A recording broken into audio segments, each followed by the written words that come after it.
Madame, Monsieur, bonsoir. Merci de votre fidélité. Tout juste 18h30 sur Al-Oula. Voici les titres du journal. La conférence internationale annuelle Atlantique Dialogue est de retour à Rabat. Elle se tient sous le haut patronage de Sa Majesté le Roi. Au cœur des discussions, l'initiative atlantique marocaine, une vision royale qui a pour objectif d'intégrer les économies des pays du Sahel et renforcer leur connexion avec l'économie mondiale. L'organisation du Mondial 2030 Maroc-Espagne-Portugal officialisée hier par les instances de la FIFA, un événement planétaire que le Royaume compte mener à bon port. Pour être au rendez-vous, le pays accélère la cadence des réalisations des infrastructures sportives et autres. Notre page cinéma sera consacrée ce soir au dernier film du réalisateur Nabil Ayouch, Everybody Loves Touda. Projeté en avant-première au Megarama Casablanca, le film rend hommage aux Cheikhats, figure emblématique du chant populaire, ces femmes artistes porteuses d'un grand patrimoine musical, mais qui sont par moments mal aimées. Conseil de gouvernement en ouverture de cette édition. Ces travaux se sont tenus aujourd'hui sous la présidence du chef du gouvernement, Aziz Akhnouch. Ils ont été marqués par l'adoption de plusieurs projets de décret. Celui relatif à la zone franche d'exportation Souss-Massa, un autre projet de décret portant sur les statuts des corps d'enseignants-chercheurs et un projet de décret relatif à la politique actionnariale de l'État.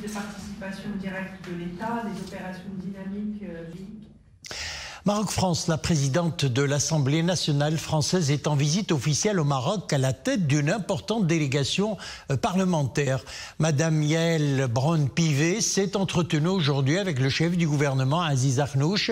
Les deux parties se sont félicitées des relations séculaires et privilégiées qui unissent le Maroc et la France et qui se sont raffermis suite à la signature par Sa Majesté le Roi Mohammed VI et le président de la République française Emmanuel Macron le 28 octobre dernier de la déclaration relative au partenariat d'exception renforcé.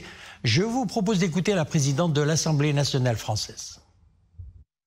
Cet entretien a été extrêmement fructueux. Nous avons pu échanger sur ce partenariat d'exception que le roi du Maroc et le président de la République ont noué il y a 6 semaines. Et ce partenariat d'exception, eh bien, il faut le faire vivre à tous les niveaux. Nous avons pu échanger sur les programmes que le Maroc réalise autour de l'éducation, autour de l'agriculture, des énergies renouvelables, de l'accès à l'eau, évidemment, toutes les actions sociale.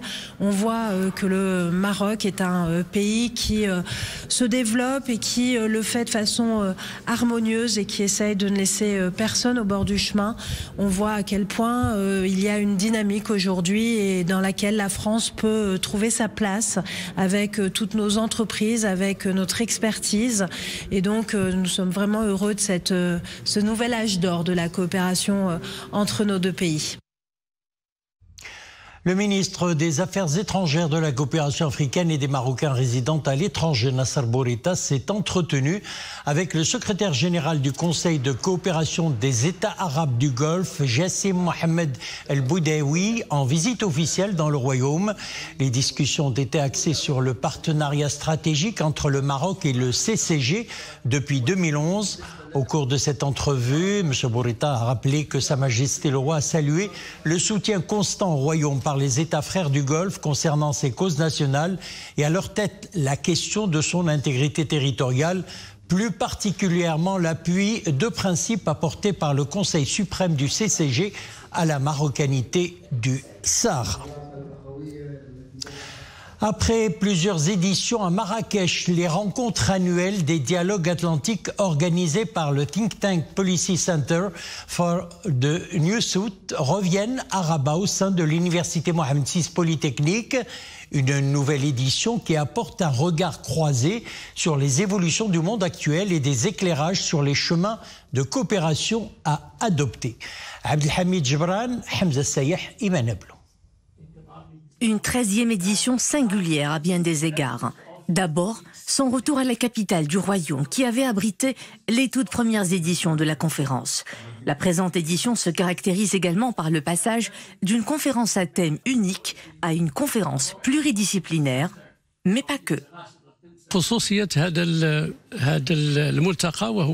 rencontres ont la particularité de rassembler décideurs, académiciens, représentants de la société civile et d'organisations internationales pour trouver de nouvelles formules de coopération Sud-Sud.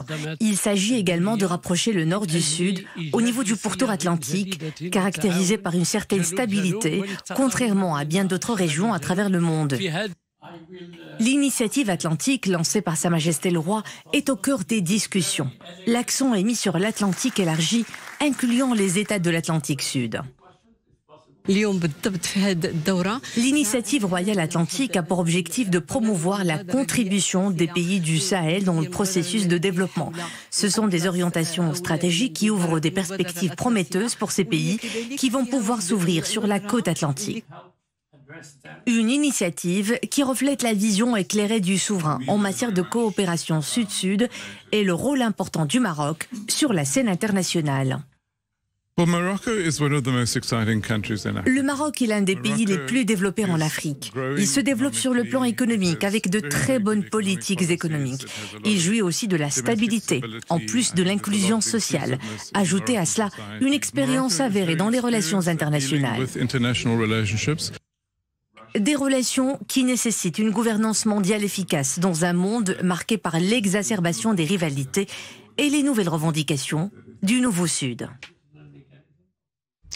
Et pour parler plus en détail de cet événement, avec nous en duplex, Madame Nouza Chkrouni, ex-ministre et ambassadrice, senior fellow au Policy Center for the New South.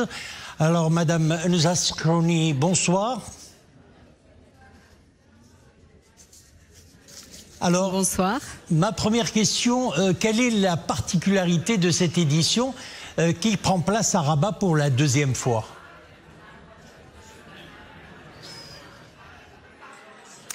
Alors, comme vous venez de l'annoncer, en effet, c'est le retour à Rabat, la capitale, la ville atlantique par excellence. Donc, c'est un message aussi d'ouverture que nous envoyons au monde.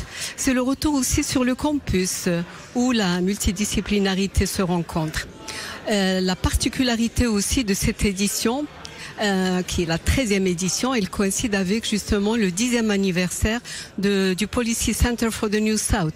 Ce qui nous rappelle tout le chemin parcouru par le Policy Center et tout ce qu'il a gagné en maturité, en expertise, en justement réunissant des experts de tous les continents, mais aussi de toutes les disciplines. Toute cette interdisciplinarité, cette intercontinentalité aujourd'hui nous positionne comme une plateforme qui continue les échanges. Mais cette fois-ci, nous souhaiterions aller un pas encore plus loin, c'est joindre justement l'action à l'échange grâce à une vision pragmatique que nous portons, qui est portée aussi par notre président. Par ailleurs, cette édition, elle intervient à un moment dans un environnement international marqué par des crises intenses. Je fais référence à la guerre en Ukraine, mais aussi le Moyen-Orient, avec ce que connaît toute la région et au fait la fragmentation du monde. Et le Sud, aujourd'hui, il veut contribuer à apporter des réponses, mais selon sa vision, et donc aussi en exprimant ses besoins et en contribuant de façon pragmatique donc aux défis que nous faisons, enfin les défis auxquels nous faisons face. Madame Nouza Chkrouni, alors lors de la 13e conférence internationale Atlantique Dialogue, l'initiative atlantique lancée par Sa Majesté le Roi visant à désenclaver les économies des pays du Sahel a été au cœur de cet événement. Alors, de quelle manière cette vision royale pourrait contribuer au développement économique de ces pays ? Alors effectivement, l'initiative royale est au cœur du débat au sein donc de cette édition. Donc c'est l'occasion pour nous, en rappelant donc que Sa Majesté le Roi a lancé cette initiative l'année dernière en 2023. Et je pense qu'ici il faudrait souligner le leadership de Sa Majesté en joignant à l'annonce une action. D'abord, il y a le port de Dakhla qui est en train de se mettre en place, ce qui justement renvoie un message que effectivement nous sommes sur le chemin de bâtir quelque chose de tangible. Alors cette initiative, elle est très importante à plusieurs égards. D'abord, c'est, je pense, l'une des premières initiatives qui arrive à fédérer les pays de la rive atlantique de l'Afrique.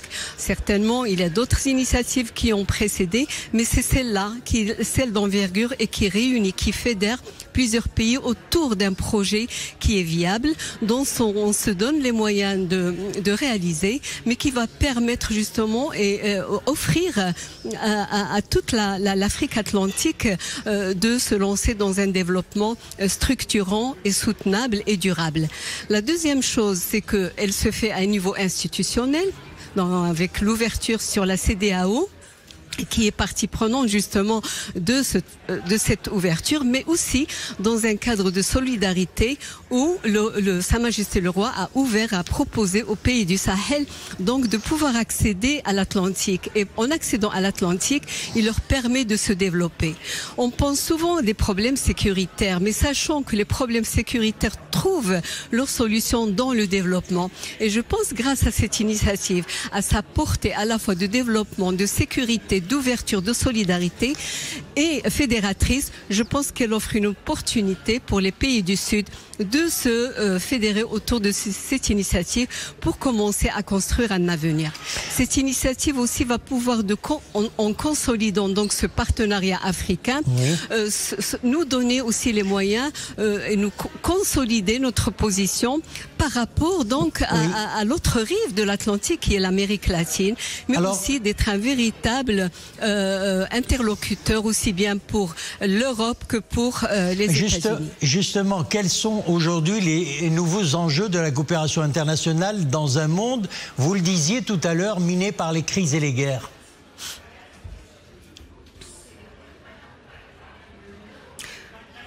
Alors, d'abord, il faut savoir qu'aujourd'hui, nous sommes dans une position où nous revendiquons de ne pas subir les effets, mais plutôt d'être à la construction, à la base de la construction, d'offrir au monde quelque chose.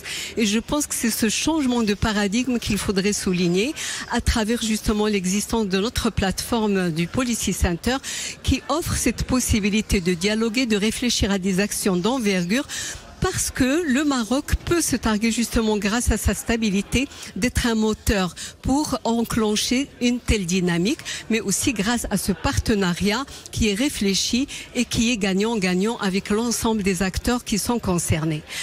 Très important, je le rappelle souvent, que la voix du Sud doit être entendue, mais aussi son action, elle doit être au cœur justement de cette action globale, parce que comme je dis, nous ne voulons plus subir le monde, nous voulons le construire. Et je pense que le Sud a tellement à offrir sur le plan donc de la construction, sur le plan des idées, du leadership.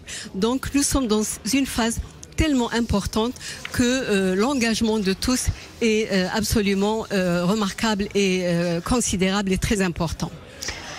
Madame Nezaha Chkrouni, merci d'avoir été en duplex avec nous dans le cadre de notre journal ce soir. Je rappelle que vous êtes ex-ministre et ambassadrice, senior fellow au Policy Center for the New South. Merci. Le mondial 2030 au Maroc promet de faire rayonner davantage le pays à l'international. L'organisation tripartite Maroc, Espagne, Portugal de cet événement planétaire a été officialisée hier par les instances de la FIFA. Pour en arriver là, le Maroc s'est donné les moyens de ses ambitions sous l'impulsion d'une vision royale stratégique. Et pour être au rendez-vous, le Royaume accélère la cadence des réalisations des infrastructures sportives et autres qui vont d'ailleurs abriter l'événement. Amin Nouri, Hamza Sayah, Mohamed Jabri et Nourdi Loubani. Le commentaire est signé Mariam Lemessi. Vue du ciel, voici à quoi ressemblait fin juillet dernier le complexe sportif Moulay Abdallah de Rabat. Aujourd'hui, l'enceinte sportive affiche un tout nouveau visage. Entièrement rasé en début d'été, le stade est réédifié selon une configuration architecturale innovante. Exit la piste d'athlétisme pour laisser place à des gradins sur 3 étages entièrement couverts pour 65 000 places assises. Le stade est noté 4,1 sur 5 par la FIFA, soit la 2e place du classement, au même rang des stades portugais d'Alous à Lisbonne et d'Aragao à Porto. La mise à niveau de l'ensemble des stades nationaux affiche un état d'avancement à hauteur de 80%, mis à part le stade Hassan II de Casablanca qui fait l'objet d'une reconstruction totale. Grâce à ses potentiels mobilisés aux normes mondiales, le Maroc jouit de la confiance de la FIFA dans tous les aspects organisationnels de ce méga événement. Un pari courageux pour les Vilottes où le calendrier des travaux suit un cours accéléré. À Tanger, le stade Ibn Battuta prend forme. Après mise en place des gradins supplémentaires, place à l'installation de la toiture. La structure, modernisée, est notée 4 sur 5 par la FIFA, aux côtés du grand stade d'Agadir et de Marrakech. L'instance sportive accorde au grand stade de Hassan II de Besliman la plus haute note, soit 4,3 sur 5 au même titre des stades de Santiago Bernabéu et Camp Nou à Barcelone. Avec ses 115 000 places assises, le méga-stade est même prédestiné pour accueillir la finale de cette Coupe du Monde.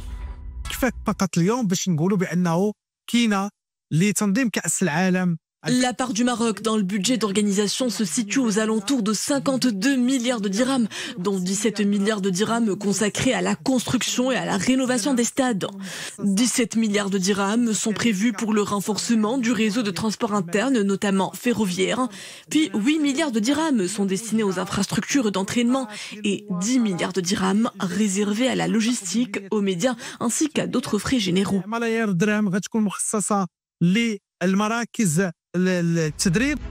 Des équipements de grande ampleur prévus pour être fin prêts en prélude à la CAN 2025.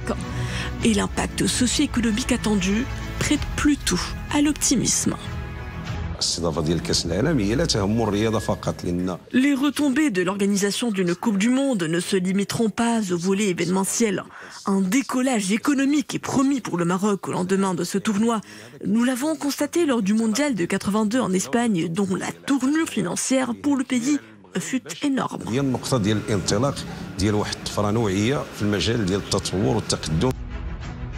Co-organisateur de la prochaine Coupe du Monde, le Royaume entame sa grande mue.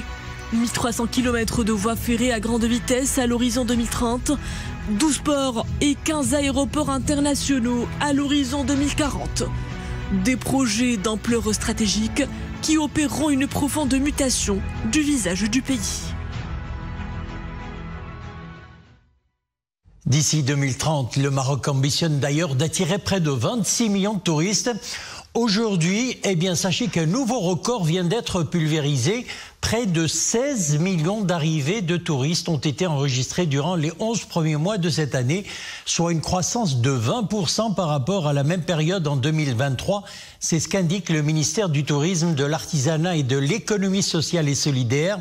Pour le mois de novembre uniquement, le Royaume a accueilli près de 1,3 million de touristes, affichant une croissance exceptionnelle de 31%. L'actualité internationale, toujours dominée par l'offensive israélienne menée dans la bande de Gaza. Au moins 30 personnes ont été tuées ces dernières 24 heures. Parmi les victimes, 12 agents chargés de sécuriser des camions d'aide dans le sud du territoire palestinien, dévasté d'ailleurs par 14 mois de guerre. Ces bombardements sont survenus quelques heures après l'appel lancé par l'Assemblée générale de l'ONU à New York, qui a réclamé à une très large majorité un cessez-le-feu immédiat et inconditionnel dans la bande de Gaza, un appel symbolique rejeté par Israël et les États-Unis. Nous restons dans la région en Syrie. Le nouveau pouvoir en Syrie compte geler la Constitution et le Parlement pendant la période transitoire de 3 mois. C'est ce qu'indique le porte-parole des affaires politiques du nouveau gouvernement. Un comité juridique et des droits humains va être formé pour examiner la Constitution puis effectuer des amendements, a-t-il expliqué. Notre priorité est de préserver les institutions et les protéger, a assuré le responsable syrien. Et puis, direction les États-Unis, plus précisément Malibu, qui reste sous la menace des flammes. Le feu continue de se propager dans la ville californienne, huppée et prisée des stars. 1600 hectares et des dizaines de propriétés sont partis en fumée depuis l'éclosion lundi soir de l'incendie. Plus de 1500 pompiers luttent contre le sinistre, appuyés par une flotte d'avions bombardiers d'eau. Après 2 hivers pluvieux qui lui ont offert un relatif répit, la Californie connaît cette année une saison de feu très active.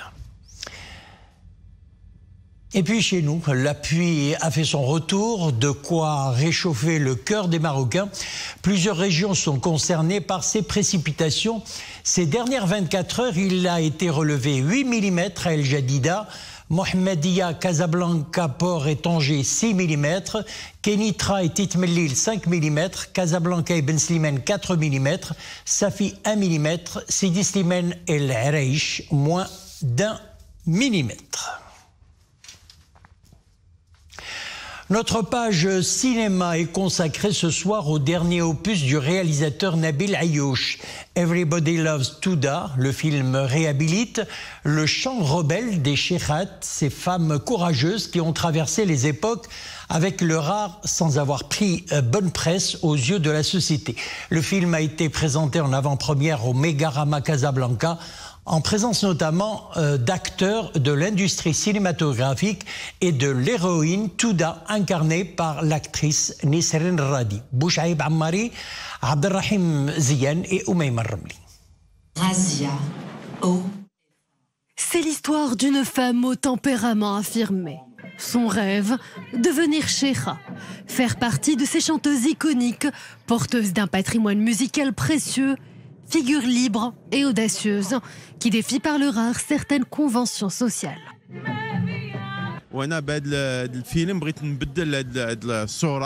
Les cheikhats ne sont pas simplement des artistes, ce sont des guerrières. Elles ont chanté l'amour, la liberté et parfois la révolte, souvent sans concession ni censure. Ce film est mon hommage à leur force et à leur résilience. L'héroïne Touda est incarnée par Nisrin Radi qui, tout au long du film, a supporté le récit de cette figure avec ses souffrances, ses moments de doute et ses instants d'espoir. Ce film est poignant. Non seulement il met en avant les cheikhats comme de vrais artistes, mais il parle aussi des batailles de ces femmes courageuses qui se battent pour préserver leur dignité. Everybody Loves Touda, une réflexion sur cet héritage des chiours qui résonne encore aujourd'hui et qui ambitionne avec ce film de s'ouvrir sur le monde. Voilà, c'est avec la page cinéma que nous refermons l'édition. Merci de l'avoir suivi. À demain 18h30.